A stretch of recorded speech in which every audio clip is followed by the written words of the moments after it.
Har du varit på party eller ska du på party, Ulrika? Va? Nej, men jag tror att vi ska till... Jag tror vi ska ut, ja. Det är lite åt det. Så jag tänker jag måste förbereda mig. Det är där kinky bar garage. Ja, visst. Ja. Är du hemma eller? London är hemma. Okej. Jag höll på att packa till Burning Man. Och så tänker jag på när jag fick låna massa grejer av dig senast. Det är att så här, lägga en outfit i varje försluten plastpåse. Ja, det är verkligen nyckeln till ett mycket mindre faffing around i tältet innan att man fattar besluten innan liksom. Så att nu, det tar ju lite tid bara att då hitta respektive outfit och packa ner. Men det är kul. Grymt, vad kul. Vad ska du campa? Ja. Nordic? Nej, jag ska vara med den här lilla let's get this meeting started since we're now broadcasting. Okay. We're live. We are live. So let's get straight to business and talk about our personal experiences at the Borderland. The intention for doing that is kind of also to start off a little slow and to be able to celebrate what it is that we've done, rather than going straight into like this is what could be done better. These are growth edges and challenges. So, would someone like to start? And from a personal perspective. Isadora, we have already filled in lots of stuff. Yes, I see that. Yeah. And I'm not actually aiming to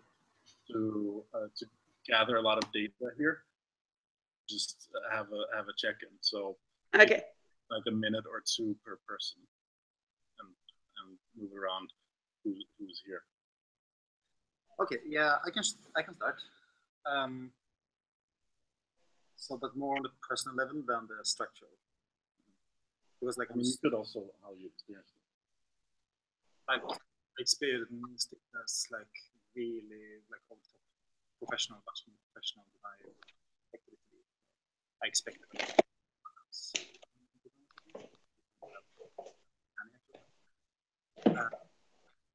And it felt mature in a way that I really liked, but then it was also like some.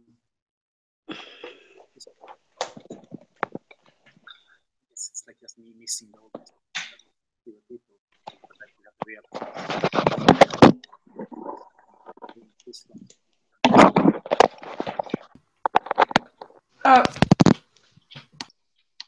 And yeah. Sorry, it was just some background noise, so it's good if you can mute when you're not speaking, and please speak close to the mic. Sorry. No worries.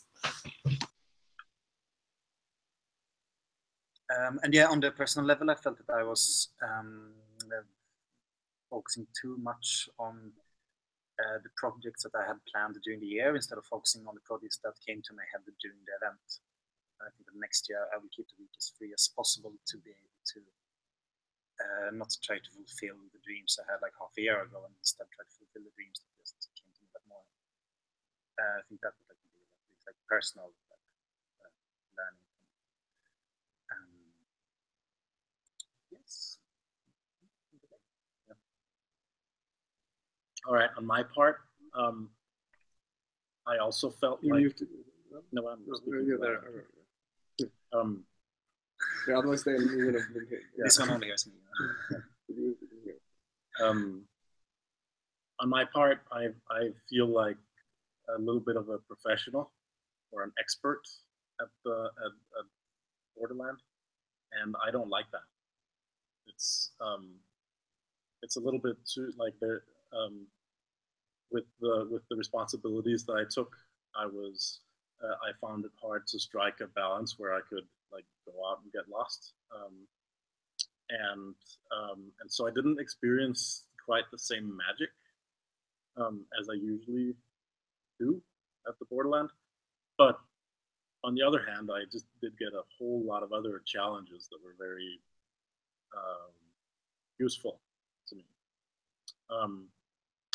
And in general, it may be that that some of my, like, I'm starting to consider that some of my analysis about how the borderland is doing in general is quite colored by the experiences that I had. So I'm trying now after to sort of keep an eye on that, and if I make arguments for the whole borderland, I'll do my best to have it backed up by some kind of data. So I'm actually looking forward to seeing how the census comes out, and the postmortem, obviously. I had a project that I did get to spend time on the project, the Sacred Fire, and the project was a big success. And I hope that also will kind of has laid some seeds for years to come. That having that kind of space is really useful.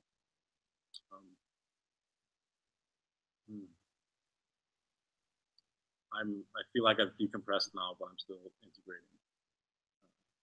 So next week I'll go on Zen retreat and get to focus on what's important, and then I think I'll have a clearer picture.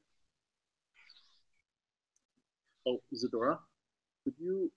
You're in silhouette, so we can't actually see your face. Would it be possible for you to turn around?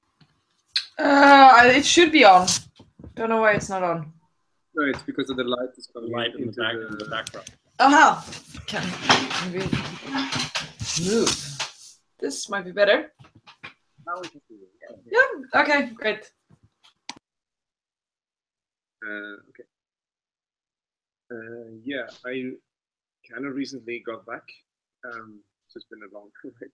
I had very much of like a meta burn experience, which was what was planned, so it was good. I had a really good experience, but I think it was very different from what people had.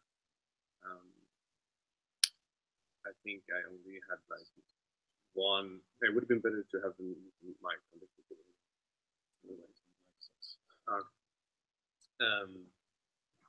Yeah, I think I had one night when I was actually hanging out in a thing camp, and it was like at also like on Saturday night. So I basically spent the whole Borderland working, but like that's what was I wanted to do with that. And experience. I think I felt like I enabled a lot of things just by connecting people and optimizing that thing. And we launched Work Plus Hero as a new kind of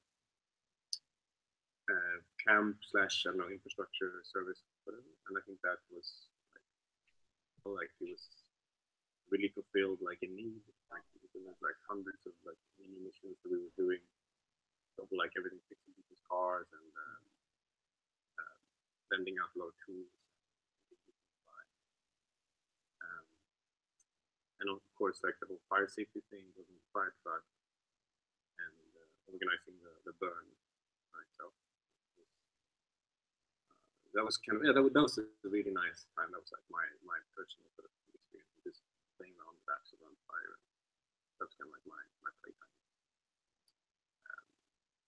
Yes, and it was also a social experiment with the camp, basically allowing anyone who was stupid enough to join. And that went really well. It was a really nice camp, a lot of like, new people. But, yeah, it's good. I felt like even though we grew a lot, there was more things going on at the same time. I still felt a lot more comfortable in my role. Also, like since I was on the radio, like 95% of the time, I can also say that I think I have a pretty good clue about, in general, that people felt calmer, more in control. It was felt like you had more redundancy and more backup in the system. Like you could trust that there was someone on the other end taking care of their stuff. And, it's only a few times when things got a bit intense, but they all still worked out for the very best. Like when we had to pull in extra resources that weren't like part of the already existing sort of shift. But that's sort of to be expected. Sometimes we have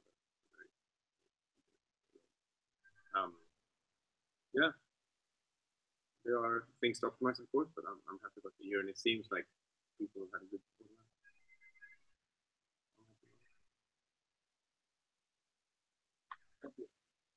do you want to? Yeah, well, I had a very different burn experience. It was my intention for the burn was to not have any responsibility, and I think I succeeded with that. The closest I came was to be drawn into the whole drama around the slave market and our statement writing around it and so on. But I felt liberated from responsibility, which was great. I had a quite like mellow burn, and I think the overall feeling for me was that the amount of energy and work and emails and work that goes on around the year to do this sort of didn't really outweigh the experience this year for me. And but this is also in line with my general feeling of wanting to retreat and being a little bit fed up with the sort of tone in the Facebook group, but earlier in emails and so on. So I think I think like my experience in terms of like how the event went, I think it was great. I think it went like structurally well organized, well prepared, etc. Acculturation, not so much, but it's like an average. It's like an average burn now for me. So, and I've somehow lost my connection with it a bit, I must say. And I'm sorry to sound negative, but that's just the way it is. Like the week after in Kebnekaise, it was like absolutely astonishing to me. While the Borderland week felt like, yeah, great camping, meeting some friends and hanging out, and some tea in party tents, but not worth endless amount of emails and bullshit and shit fights year around. Then it's easier to just go and camp out with some friends. Anyways, sort of. But beautiful, of course. But maybe it's also because you're old in the game and are becoming a bit jaded, and then you just need to shut up and go and do something else. Thank you. Rika? Can you hear me? Yes. Yes. But I felt last year I felt much more responsibility for the whole thing, and this year I didn't. So I think what we've put effort into during the year and all the emails and everything resulted in that the board didn't have to have any personal responsibilities during the event. Like if you wanted to take them, you could, but as a board member, you didn't automatically have that responsibility. And in the aim to move away responsibility from the board to the community. But then as I wrote, I don't know if the responsibility is going out to the community or if it's going to just other individuals within the community, because then in the end, we still had the leave no trace situation, which I think if we could get the responsibility out to everyone, then that wouldn't have happened.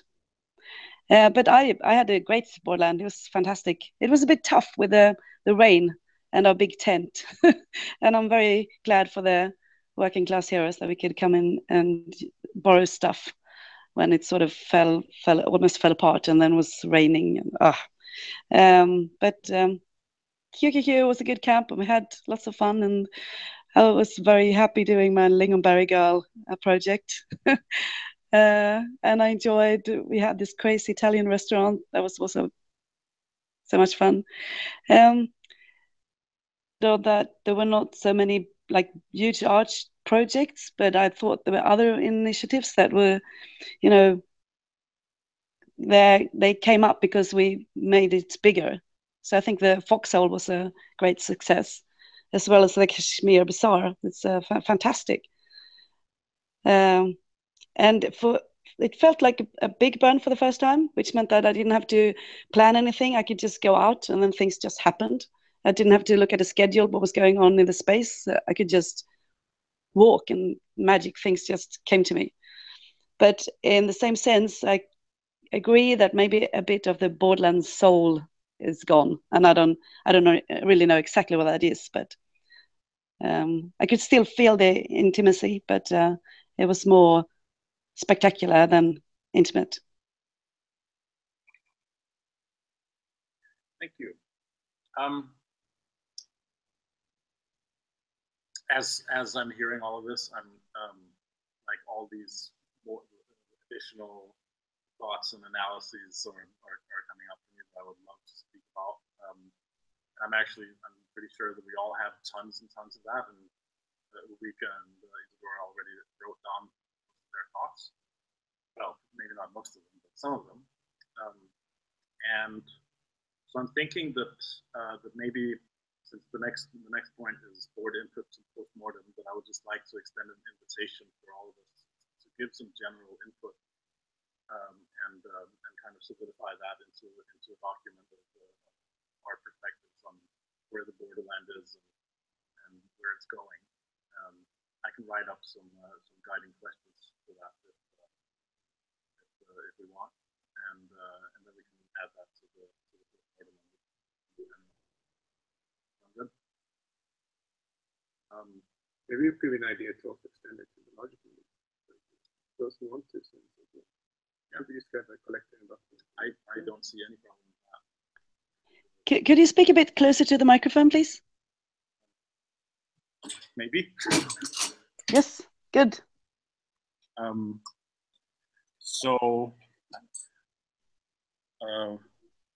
This is actually quite difficult to write and read at the same time. Just write that down. Yeah, so that's one thing. We're now in point 3, board input to post-mortem. Secondly, so that was the first thing, is general input, invitation for the board and for others to input to the post-mortem in general. Then the question is what to do about like, are we going to have a post-mortem piece about the extraordinary board meeting and how that went? I think that, in a sense, us doing that was a form of experiment, and so it would be right to get some perspectives on that and to feedback, because it seems to me like that set of actions was very much it'll be very useful to future board in order to define their purpose, how that played out. Any comments to that? Comments to the meeting or comments to? Comments to the meeting. Yeah, no, I think it's just worth mentioning that it happened, and like as part of in the post-mortem, that it's because it was something that concerned the overall Borderland at the time, and I think it's just worth linking to writing a few sentences of what it was about and how which actions we took. So just to show that, like, I think it was really important that we took some actions despite some of the arguments by advisors and so on. That I think that's like disarmed or not disarmed, the arm or whatever. It addressed the situation and we could move on. And it felt like something positive to do. So, and also something that we now have that we can refer back to. If we would have had taken a different, I think we managed to handle it was a twofold situation. One was an internal communication and the other one was the external communication. And yeah, so worth mentioning, I think. I was a bit upset that I was not called to the meeting, or you could not get in touch with me or whatever. And then I just heard that the board has that was going to be published, and I haven't seen it. So I was a bit confused, and maybe we need to have a better routine on how do we have an extraordinary meeting on site when everyone is doing different things. Maybe we need to check in with each other once a day or something. I don't know.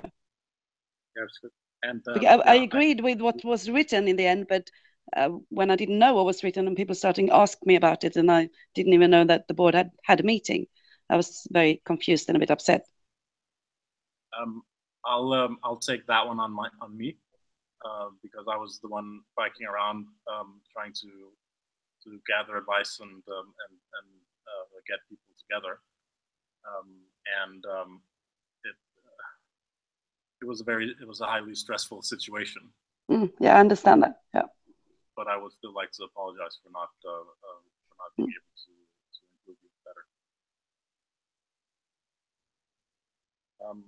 I think as a rule of thumb for the future, this was communicated as a board communique or whatever statement, and then it should be part of the routine that everyone in the board gets to read it before it's sent out.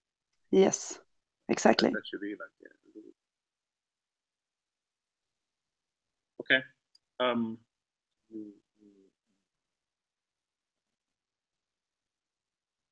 right. Media coverage of the event. No, I was just going to ask, did you ever get a reply from them? No, we did not.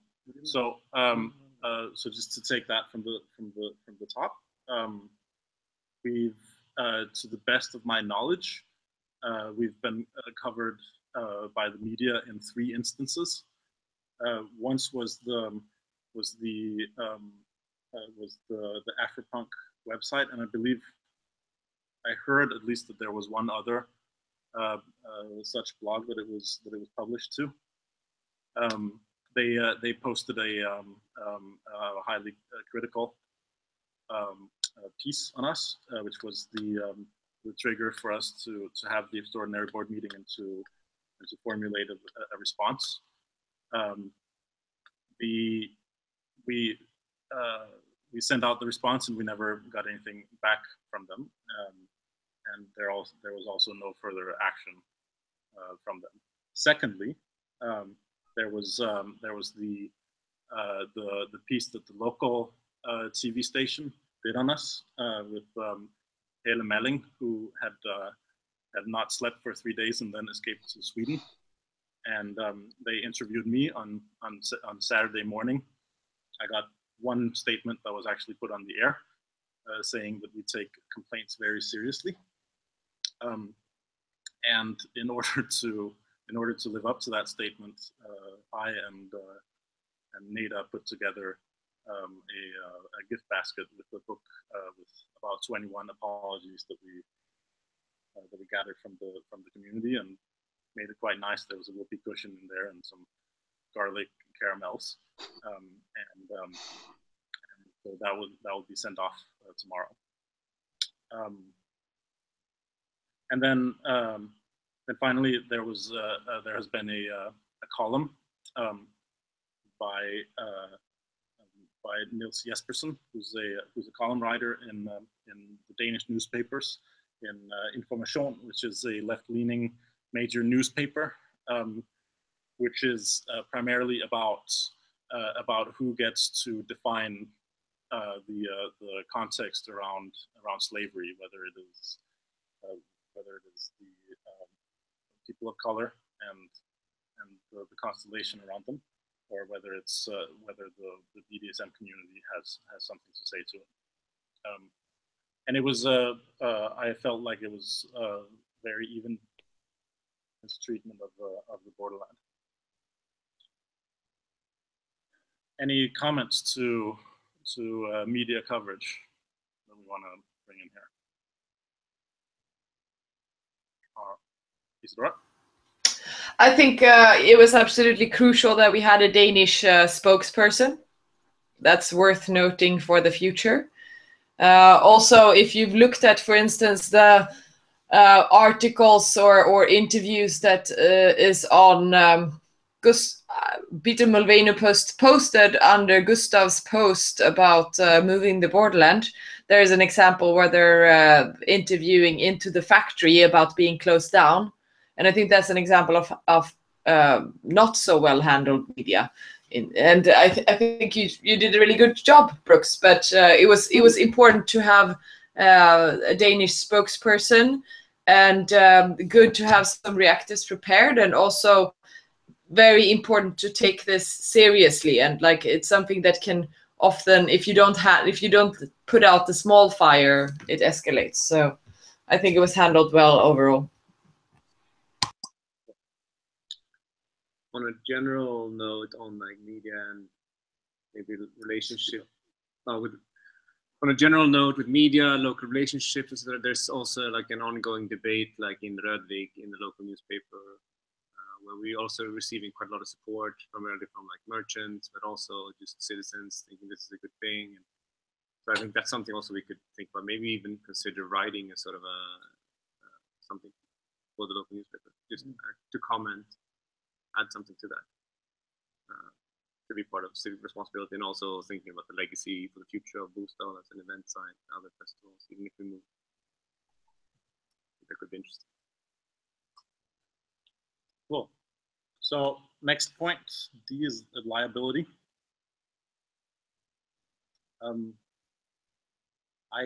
So as Isidore writes in the agenda, so far, like, our liabilities have worked out fine, but there also weren't any major incidents to be of concern here. Any comments? All right, moving on. Neighbors. Evaluation of. Yeah, so with regards to evaluating the handing over operational responsibility of the sites at the helm, at least from my perspective, the helm role worked out really well. And I know from several other community leaders like Gustav, there was a lot of appreciation for the fact that there was someone whose job it was to go around on the wild goose chases and make sure that the essentials are handled, and that person could, be counted on to be sober and to pick up the phone and so on. There could be some work in like small details or general procedures that could be improved on that, but I think that we have a solid process around that. Comments? I just want to second what you said about the importance of the role of the helm not being this year actually handling the situations, but being like something calming for the rest of the festival. But like especially the people that normally are in charge, like that could like rely on there being a helm being in charge right now and moving responsibility. The same as you said, like the board didn't have the same responsibility. Yeah. I can add that at times it was a bit unclear whether it was the comms or the helm that was like responsible for handling certain events. So there was sometimes like a sort of an unclarity in the overlap, like whose task is it to handle this specific situation. But maybe a clearer sort of boundary, or like a clearer, more clearly designated tasks or areas of responsibility for the respective roles of Comp, which was the head of the clan police, kind of the coordinator of the clan police, and the helm.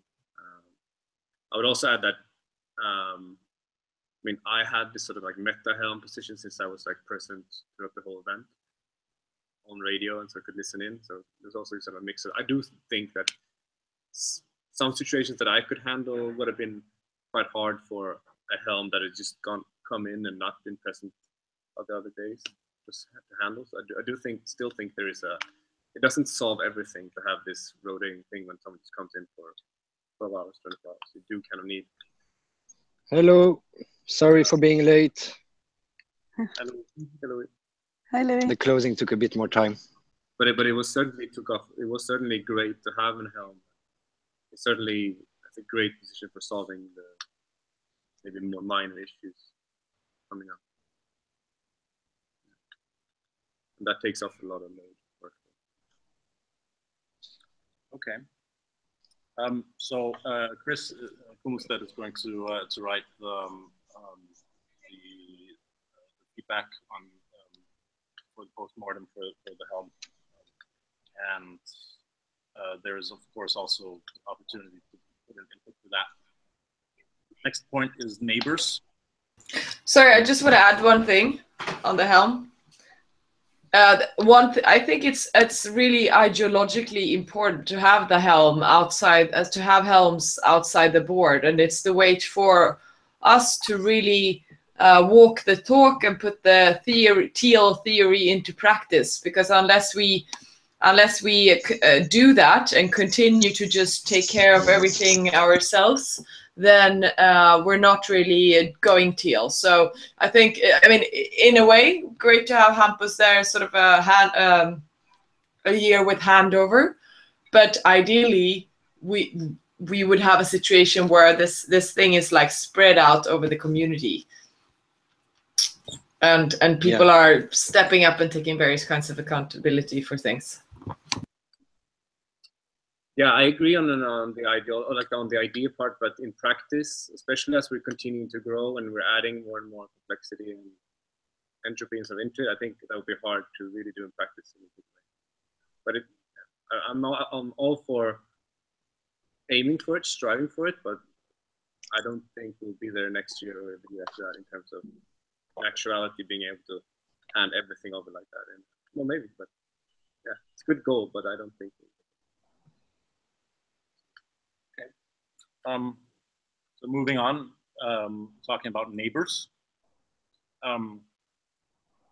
So in the beginning of the week, as you know, we had our plans of having our big sound camp down on the ruined by shifting sands under the municipality, and my personal impression was that after that happened, we pretty much threw out the agreement that we had around sound, and it wasn't that there were more complaints than usual, but complaints came from places that were much farther away, and generally speaking, we didn't really uphold a sound policy with any kind of strictness. And to me, that's a challenge and a shortcoming of ours, because we do have this principle of civic responsibility that's exactly about this. It's about respecting our environment and thereunder the neighbors. And my feeling is that we do not live up to our agreements.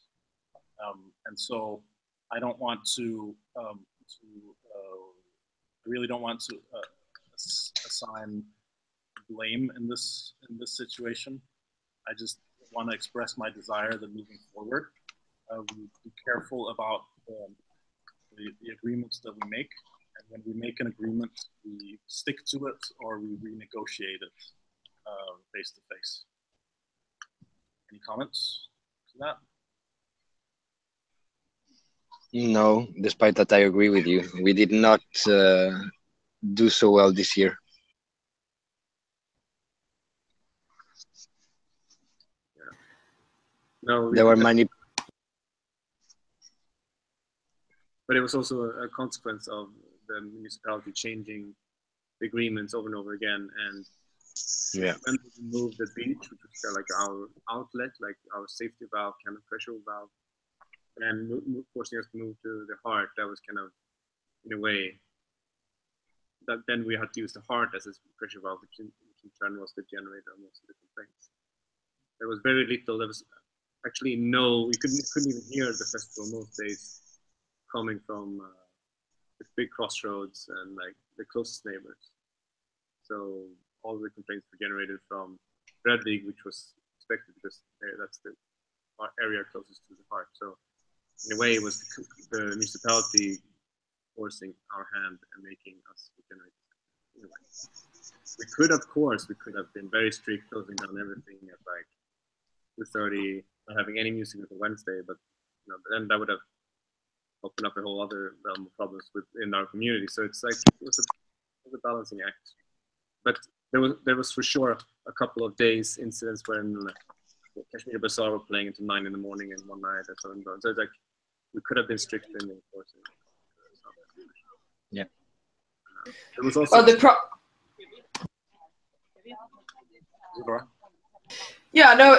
think the problem was that we agreed one thing at the board meeting, and then something else did take place. So it started already Monday with people playing all night long, and that was not what we had agreed. So I think the problem was that they received unilateral different decisions about whether they or not could play or not, and it was just that we had a strategy and we didn't follow the strategy.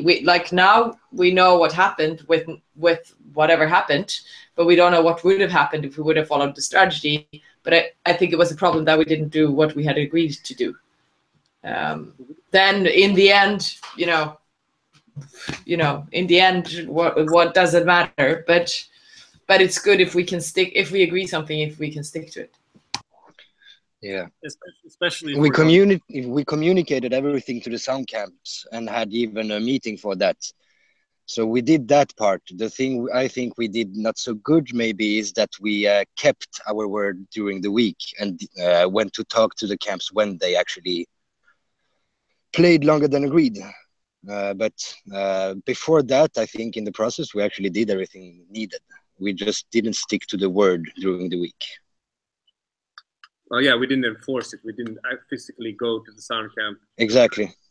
Time is now 3 o'clock. You're 1 half hour beyond the agreement. Turn it off now, or we'll shut off the power. Kind of that would have been the necessary thing if we would follow this to the letter, the agreement. But it was, there was a sense of a bit of a rebellious, like, okay, but you forced us to move to the hand. Now what we were planning to do and was clearly communicating to the municipality, we need one area that's kind of free for all 24/7. You're forcing us to move that from the beach to the heart. This will cause you more sound complaints. That was also a bit of the part of the bargaining with the sound camps themselves, like not fucking them over completely. With, for example, you're having like 70 for the whole week and like forcing them to cut away 50% of all their acts, for example. I mean, it's like it was a balancing act, and also a way of experimenting. We didn't actually know. There was no direct feedback. There was a big delay in the amount of complaints. Like they were coming like on Thursday, Friday when the event was almost over. The majority of them. If we would have known, I did attempts on like Monday night to actually drive around and listen, and then we tried. We could have done. So perhaps a way forward here could be that we actually inform the neighbors that we want to hear from them when it's too much, and then outside of the curfew, and then do the thing that we did. Like there was one complaint that was handled really well, where the helm, I believe it was Gustav, went to the question and had them turn down their volume. Louis, can you please mute when you're not talking? Oh, sorry. That the helm went to the sound camp in question and had them turn down the bass until the complainer was satisfied, and then things could continue, just having them turned down rather than off. And so maybe that's one way to handle it. I'm also thinking that perhaps there's space for a role of someone who holds the community integrity around sound camps and sound policy. Yeah. That's also something that I guess is a different question. It's not about the neighbors anymore, but someone that is in charge of coordinating between the different sound camps. I think the meeting we had in the beginning of the week was really good and really needed. I think that should have happened weeks earlier, so that people knew what other camps were doing. That we also do sound clashes, which happened this year because of the growing. I think that's good. Okay, let's move on. What's next? Contact with authorities. I kind of want to. So since we don't have our primary authority contact, Christian, I would actually like to move on unless anybody has anything against that. I can just add that I think it went really well generally. We had a really good communication with them when Christian and I walked around with Morten and his boss on site, and they were really happy with what they saw. Like, we had really good meetings with the fire inspector. There was 2 different ones. Both of them were really chill and relaxed. Like, they just had minor issues with like individual camps or tents having like a fireplace too close to a tent, like a triangle to the tent. So there were very minor issues. The same thing with the police. They were generally very happy, like taking on a clown police nose, walking around. Like, they're very smiling, almost like they didn't want us to walk around with them. You kind of got the feeling that they just wanted to go around and, you know, talk about all the hippies and, you know, like make comments and not be so professional. Okay. So moving on, regional event report. I've signed the document that Isadora has negotiated our way into with the Burning Man, making us a regional burn. Am I getting that right, Isadora, or am I? It's the same for all events. It wasn't any negotiation. It's just this general terms and conditions if you want to call yourself a regional event. Great job, Isadora.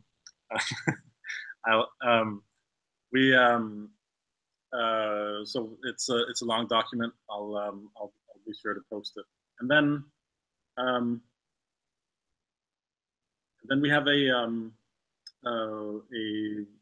debrief report, after burn, and financial report that needs to be sent to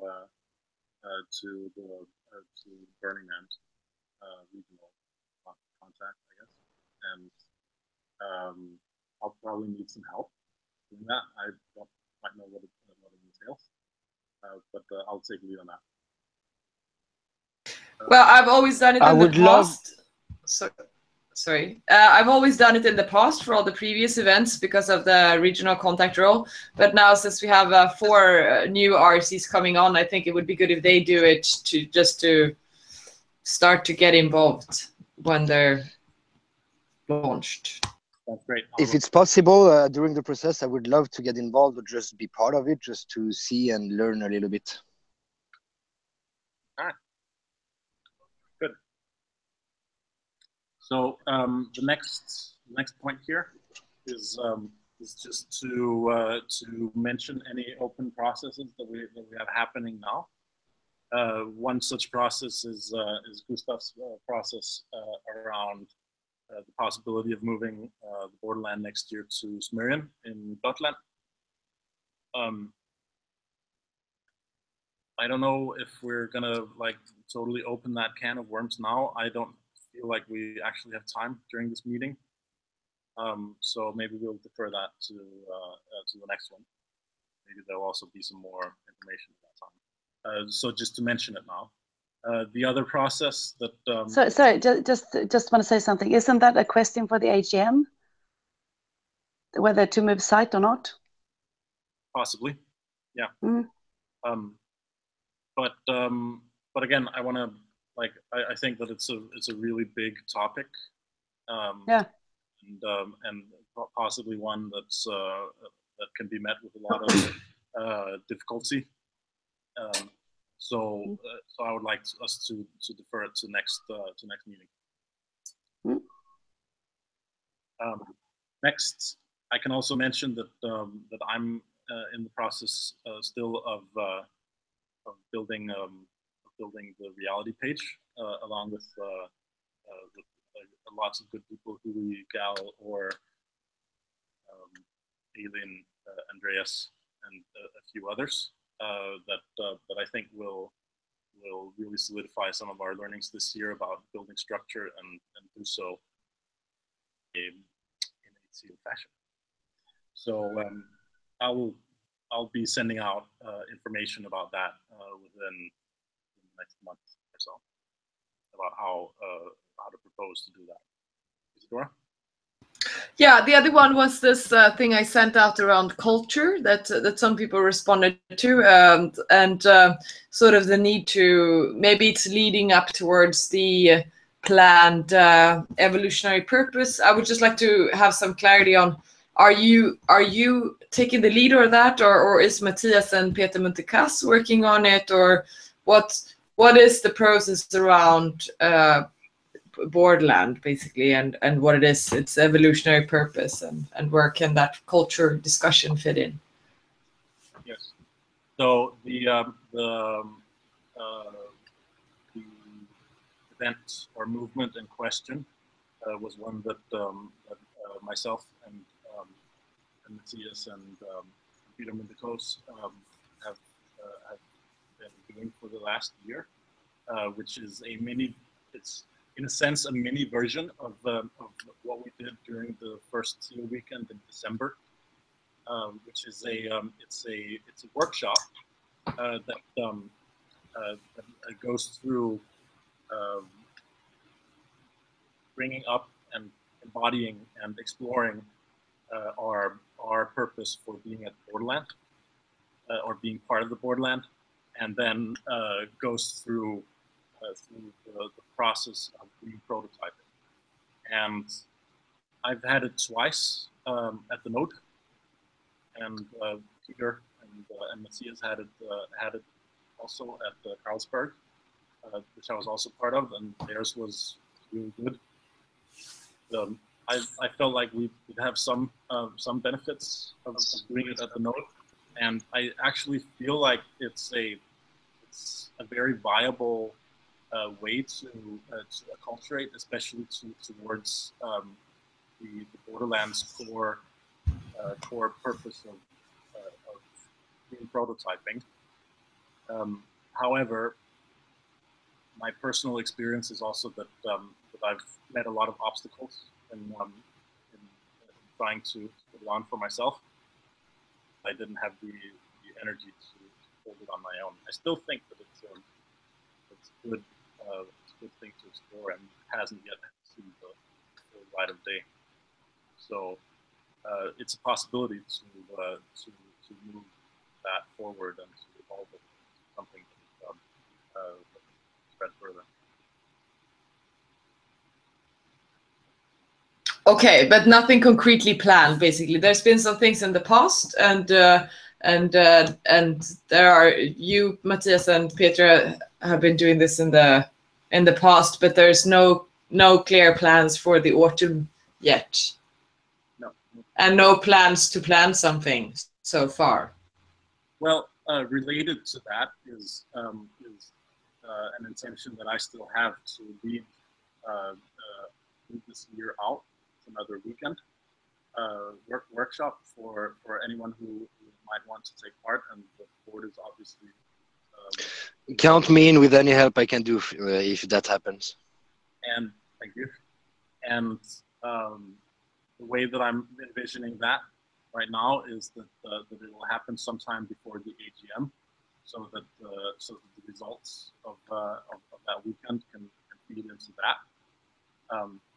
And my desire is also to have it in Denmark, so that there is more of an integration of the Danish parts of our community, and then perhaps renting a bus to bring the Stockholmers down there.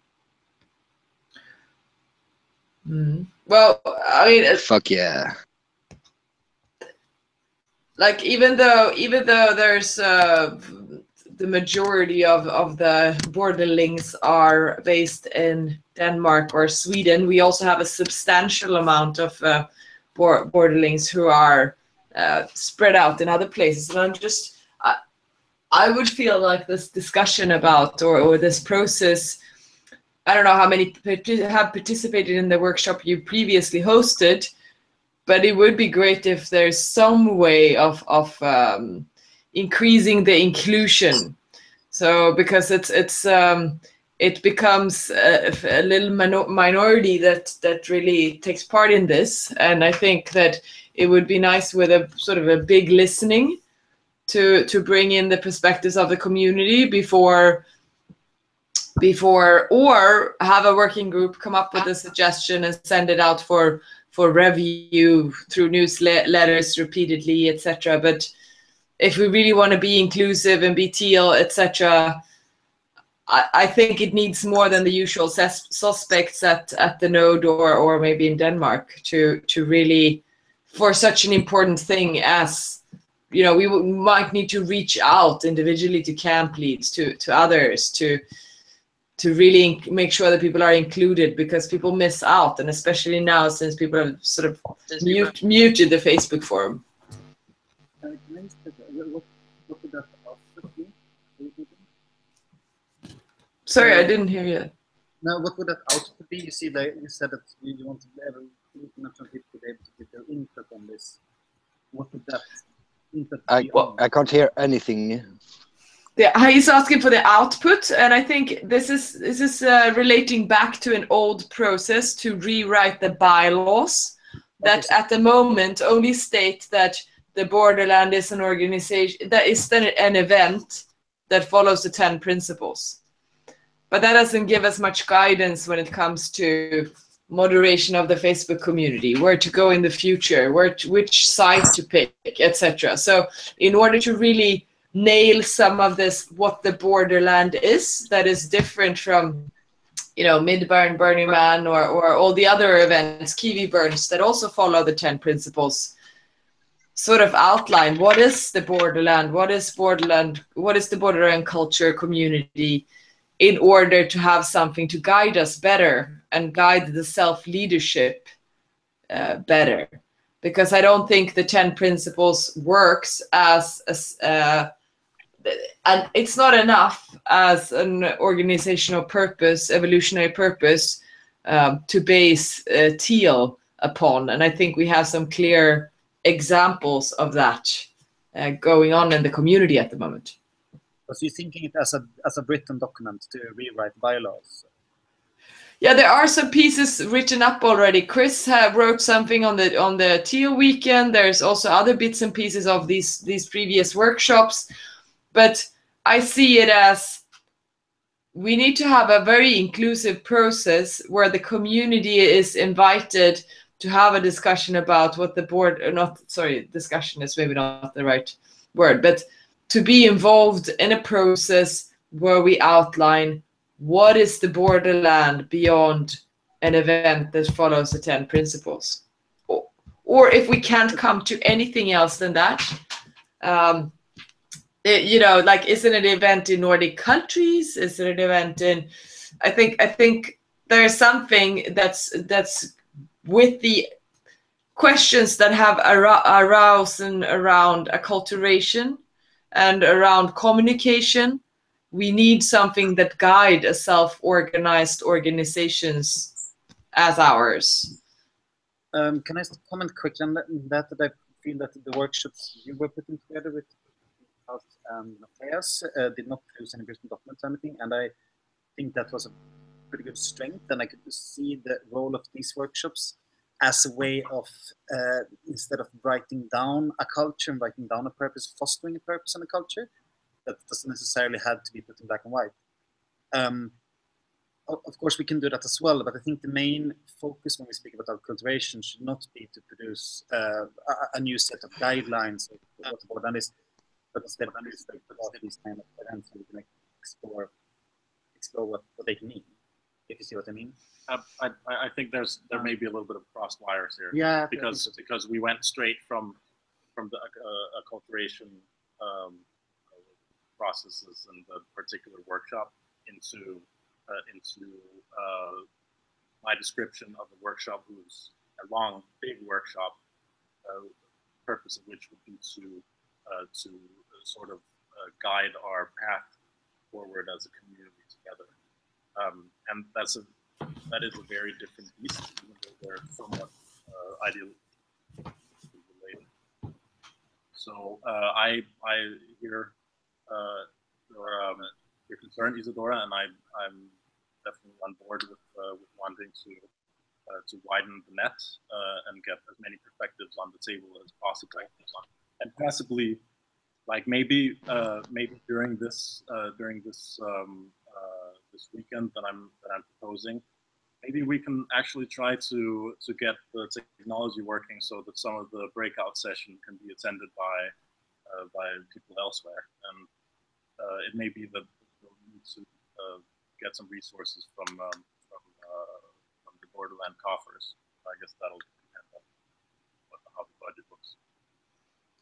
Yeah, just one last comment there. So yeah, so because my experience of the TO weekends and so on is that it's great if we have many of those and more people participate, but it doesn't mean that, for instance, Wilhelmine doing a lot for the sanctuary or someone else who's, or Nicholas Padfield or other people who are like playing active roles in the community are there. And there is, I see the need of nailing down some more details, but if you think it's going to be met by that process, that's great.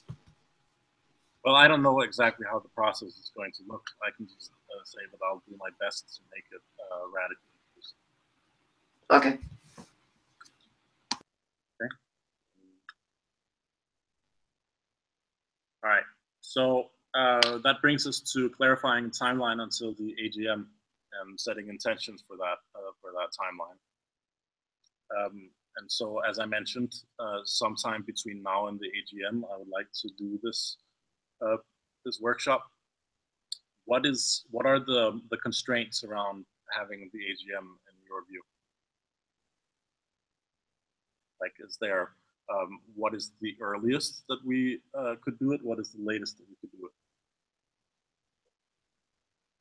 I mean, the earliest would be after the fiscal year, right? How? Then we have the report for the year and everything ready to present at the AGM. So the fiscal year runs until the 30th of September. 30th of September? Yeah, and then the 1st of October is the first day of this. So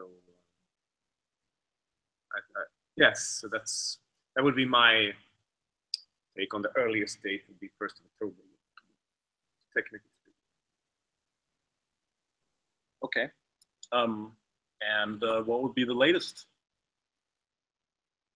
for the AGM? I don't know, but we want to have a new board in place well in time before, if we want to aim for releasing memberships in January or something like that, then we want to give them at least a month or two to work and get together. I don't know, maybe early November is a good date, something like that. I'm just taking something out.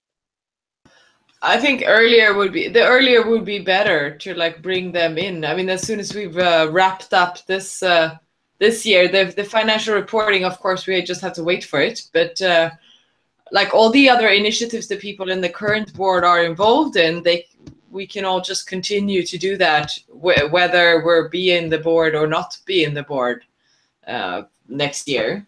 But I think it's crucial for, like, with the potential moving off site, with potential growth, with like a lot of challenges and potentially new people in the board, that there's some time for these people to adjust.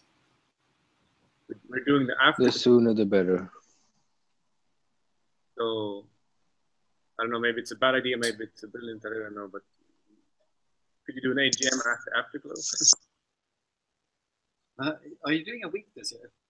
I heard rumors about that. I want to do a week, but I don't know if it's realistic with people. That would be amazing. But, yeah, we haven't decided, but I think the most likely dates for Afterglow would be mid-October. It's like the weekend there is I think it's the 13th to the 15th or something like that, or the 12th to the 15th. So it would be. I'm really sorry, but I'm going to have to leave. I thought we were just going on until 8:15. I need to be at Södermalm before 9. Bye-bye. Bye-bye. Okay, bye. Have a good night, Ulrika. 20 minutes.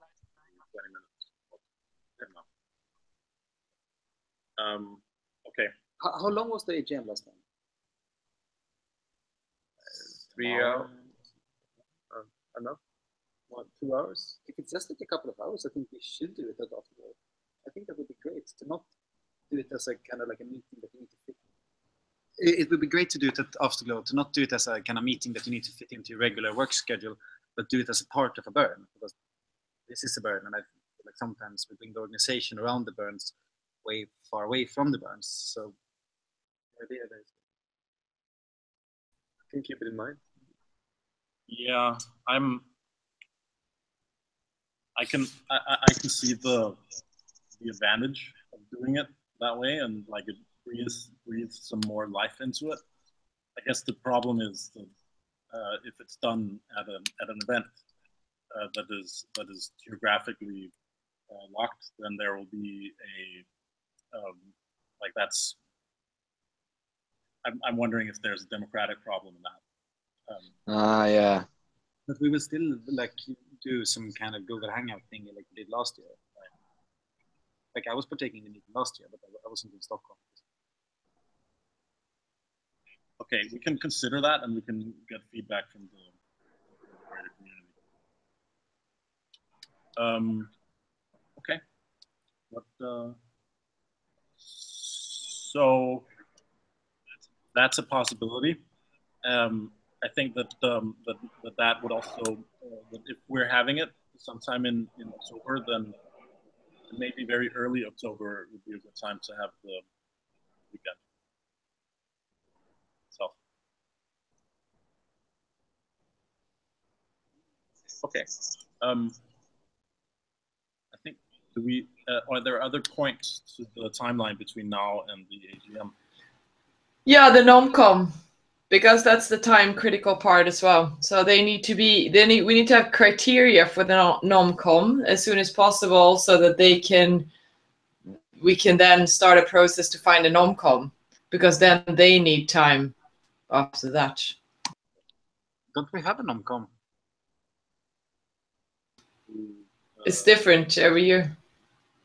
Yeah, no, but I saw somewhere, didn't this in the Yeah, so in the last year in the AGM, there was the people who for NomCom duty was Paul Robson, Peter Mulvaney, Cassandra Christensen,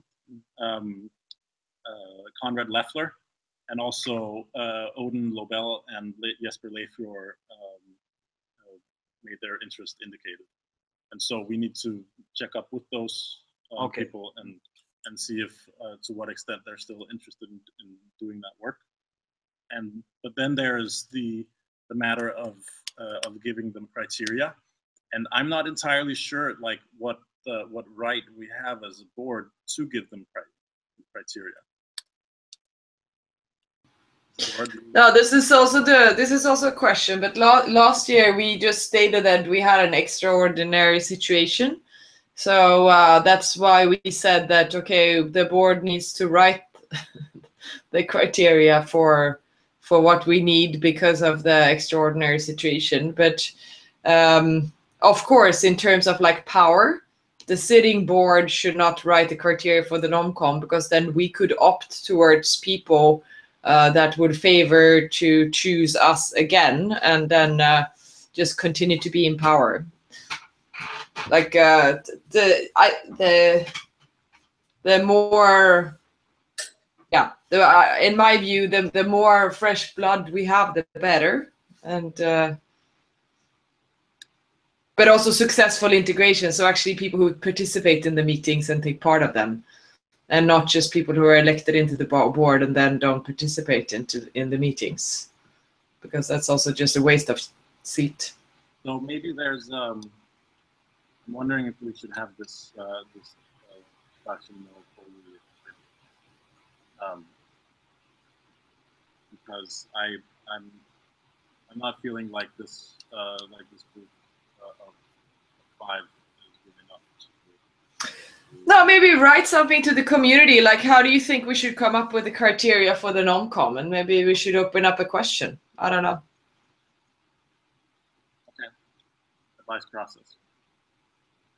Yeah, maybe an advice process, because this is an important piece.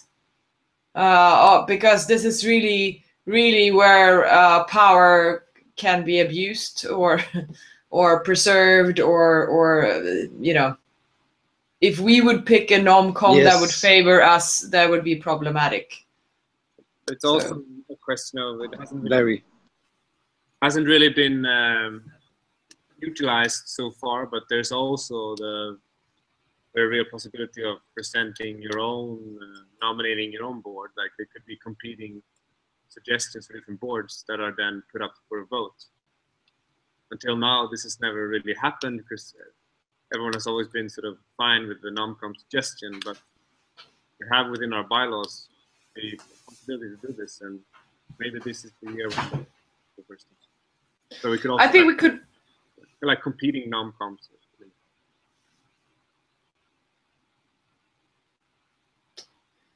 yeah, I think regardless, to just get it on people's radars would be good, to write something in a newsletter about, okay, we're thinking about having an AGM in the autumn. But then the process up until then, we need to have a nom-com, and we need to, do you want to get involved more heavily in the Borderland? Start to think about your nomination, like your motivations and why, and what you could contribute with. Start to think about whether you would like to be in the nomination committee. So maybe, yeah. Okay. Action points here. Write the message for the newsletter. Who wanna do that? Who wants to write the message for the newsletter? I'm not available.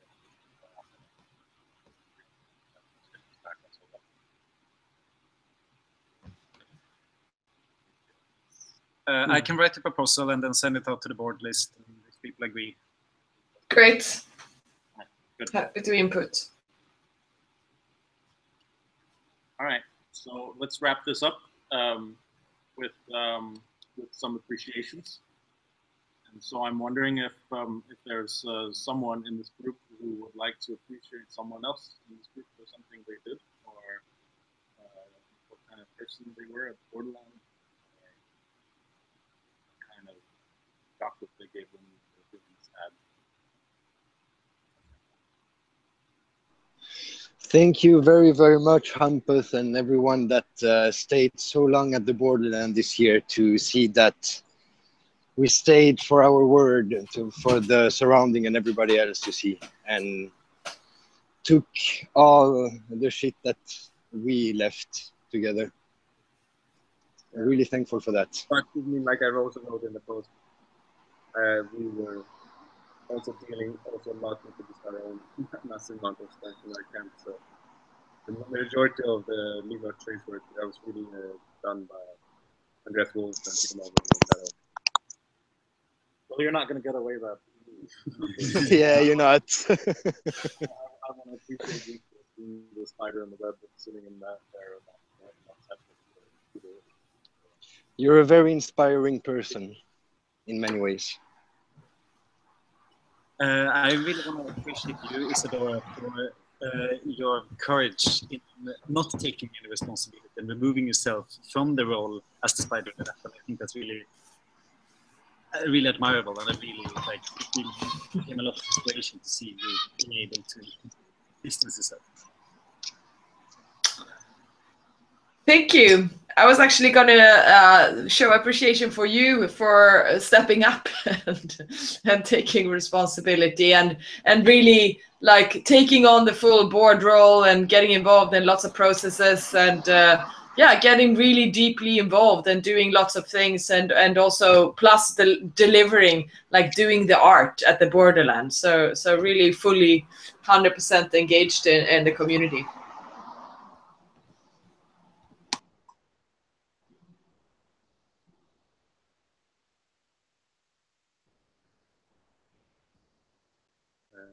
I want to, okay, he's not here, but I want to really appreciate Niklas for his work.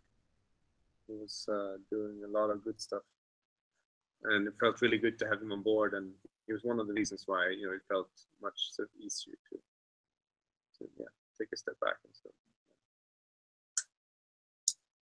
I want to, well, if we can move it out of this group, then I want to appreciate Christian for going out and like just being a wanderer and solving quests and problems wherever they arise. And my feeling is that that he's done a lot in between the lines that we may not be entirely clear on.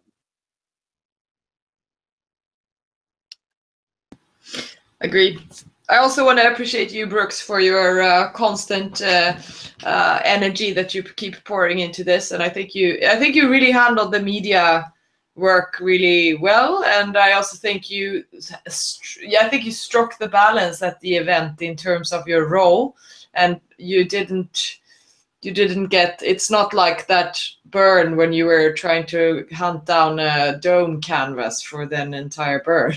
So you didn't go into that too far mode, but you handled your role in a balanced mode, in a very maybe professional is the wrong word, but yeah, good way.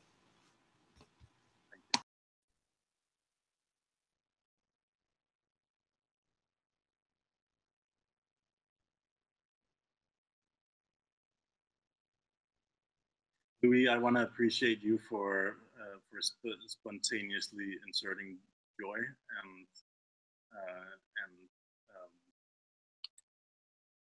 whenever like something happens where the energy needs to be picked up, I really feel you step in to this group.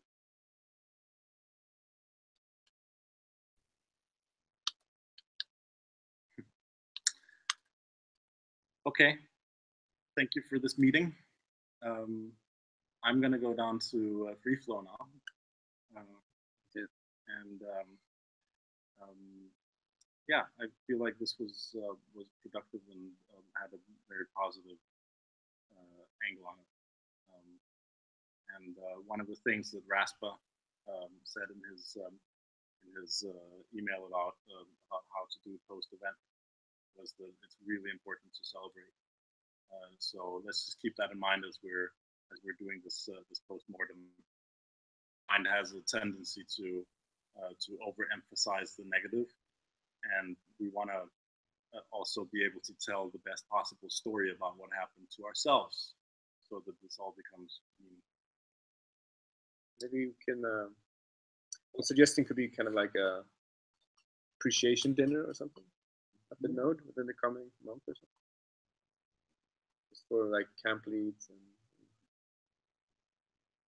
and possibly at the lighthouse. Yeah, of course. At the same time. Yeah, at the same time, and we could have one in Denmark, one here, and we could have a live link with a projector on the wall, so you can like. We could set up a long table going into one of the walls, and they do the same. So it's like it's promises. Do one in London as well, Isadora. Like with Steve. Yeah, we had decompression here yesterday. Actually, a bunch of us with a dinner. It was great. All right, thank you very much for today, and I'll see you all down the road. Thank you. Bye-bye. Bye.